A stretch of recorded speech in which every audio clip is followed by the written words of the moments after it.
Hi guys! For today's video, samahan nyo kaming magpunta sa Parque Aventura na matatagpuan lang dito sa Roma. Isa itong outdoor adventure park kung saan pwedeng subukan ng iba't ibang klase ng obstacle courses na nasa taas ng mga puno. Pagpasok mo pa lang, mararamdaman mo agad ang excitement at bago magsimulang adventure, kailangan nyo magsuot ng safety gears at dumaan sa safety briefing na ipapaliwanag ng staff. Kapag ready na ang lahat, magsisimula kayo sa maliliit at pinaka-easy na mga obstacles. Perfect ito para masanay, magkaroon ng confidence at para makuha ang tamang diskarte kung paano gawin ng tama ang mga challenges. Maraming pwedeng gawin sa loob ng Parque Aventura. From rope challenges, meron ding mga hanging bridges, zip lines at iba't ibang klase ng activities na siguradong magpapabilis ng inyong adrenaline. Meron din ditong iba't ibang klase ng courses depende sa edad at skill level. Kaya kahit first time ninyo, may mga beginner routes na pwede nyong subukan. Pero kung kayo ay mas adventurous, don't worry dahil meron din silang mas mahihirap at mas challenging na mga obstacles para sa inyo.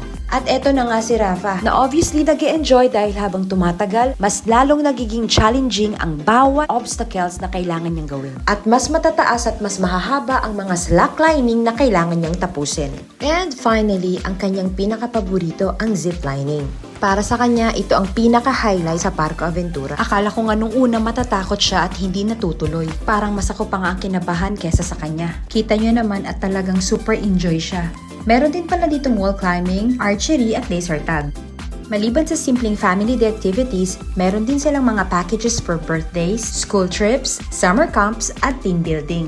Bukas sila from Monday through Fridays mula 10 o'clock ng umaga hanggang 7:30 p.m. At mula 10 o'clock hanggang 8 o'clock naman tuwing Sabado at Linggo.